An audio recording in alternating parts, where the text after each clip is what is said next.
Hello, welcome teachers club PSC.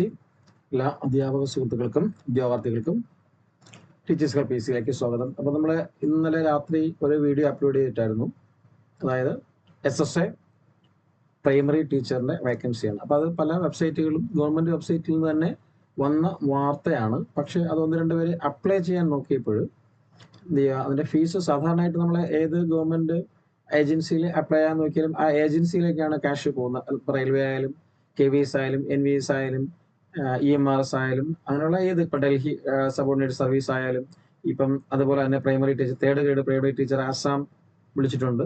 അതൊക്കെ നോക്കുമ്പോഴത്തേക്ക് അതിൻ്റെ ഗ്രേഡിൽ തന്നെ അതിൻ്റെ ഗ്രേഡിൽ വന്ന ഒരു പോസ്റ്റാണ് SSAയുടെ പോസ്റ്റ്. എല്ലാ വെബ്സൈറ്റിലും കാര്യത്തിലും ഗവൺമെൻറ് വെബ്സൈറ്റിലൊക്കെ വന്ന ഒരു പോസ്റ്റാണ്. ഓക്കെ, കുറച്ച് നാൾ മുമ്പ് വന്നതാണ് ഈ പോസ്റ്റ്. അതിൻ്റെ ഡേറ്റ് ഇപ്പോഴും എക്സ്റ്റെൻഡ് ചെയ്തത്. പക്ഷെ അത് ഫീ അടയ്ക്കാനായിട്ട് പോകുമ്പോഴത്തേക്ക് ഒരു വ്യക്തിയുടെ പേരിലേക്കാണ് പോകുന്നതെന്ന് അറിയാൻ കഴിഞ്ഞു. അപ്പോൾ അതുകൊണ്ട് ആരും തന്നെ ഡയറക്റ്റ് കയറി ഫീ പേയ്മെന്റ് ചെയ്ത് കളയരുത്. അതൊന്നുകൂടി ജസ്റ്റ് ഒന്ന് അന്വേഷിക്കണം. ഓക്കെ, ഒന്ന് അന്വേഷിച്ചിട്ട് നമ്മളതിൻ്റെ വീഡിയോ ഇപ്പം ഹൈഡ് ചെയ്തിട്ടുണ്ട്. അപ്പോൾ അതുകൊണ്ട് തന്നെ ഒന്നും കൂടി ജസ്റ്റ് അന്വേഷിച്ചിട്ട് മാത്രമേ അതിന് പബ്ലിഷ് ആക്കത്തുള്ളൂ. അപ്പം ദയവ് ചെയ്ത് നിങ്ങൾ ഫീസ് അടയ്ക്കാൻ പോവുകയാണെങ്കിൽ SSA കോൺടാക്ട് നമ്പറിൽ നമ്മുടെ കേരളത്തിൽ തന്നെ, ഓക്കെ, ട്രിവാൻഡ്രത്താണ് സെൻറ്റർ, അവിടെ ഒന്ന് വിളിച്ച് ചോദിച്ചതിന് ശേഷം മാത്രം എന്ത് ചെയ്യുക, അത് അപ്ലൈ ചെയ്യാനായിട്ട് പോവുക കേട്ടോ. Okay, thank you. അപ്പോൾ അത് അറിയിക്കുന്നതിന് വേണ്ടിയിട്ടാണ് ഈ വീഡിയോ. അപ്പോൾ ദയവായിട്ട് നിങ്ങൾ എന്ത് ചെയ്യുക, അതൊന്ന് വിളിച്ച് അന്വേഷിച്ചിട്ട് മാത്രം അപ്ലൈ ചെയ്യുക.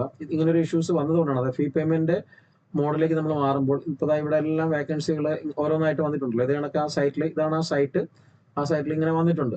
SSA എന്ന് പറയുന്ന സൈറ്റിലേക്ക് വേറെ ഒരു SSA, അതായത് SSA.nic.in എന്ന് പറയുന്ന ആ സൈറ്റിലേക്ക് കയറുമ്പോഴത്തേക്ക് ഇങ്ങനെയാണ് കാണിക്കുന്നത്. പക്ഷേ ഇതിൽ ഫീസ് അടയ്ക്കാനായിട്ട് നമ്മൾ ഓരോ പോസ്റ്റ് അപ്ലൈ ചെയ്യാനായിട്ട് ഫീസ് അടയ്ക്കാനായിട്ട് പോകുമ്പോഴത്തേക്ക് ഒരാളുടെ, രാജേഷ് എന്ന ആളുടെ ഒരു പേരിലേക്കാണ് അത് പോകുന്നത്, ഫീസിന്റെ പേയ്മെന്റിന്റെ സ്ട്രക്ചർ പോകുന്നത്. അപ്പോൾ ഒരിക്കലും ഒരു വ്യക്തിയുടെ പേരിലേക്ക് ഇങ്ങനെയുള്ള ഗവൺമെന്റ് ഫീസ് സ്ട്രക്ചർ ഒന്നും പോകത്തില്ല. അപ്പോൾ ദയവായിട്ട് അതൊന്ന് ശ്രദ്ധിക്കുക. ഓക്കെ, അന്വേഷിച്ചിട്ട് മാത്രം അപ്ലൈ ചെയ്യാനുള്ള മാർഗങ്ങൾ നോക്കുക കേട്ടോ.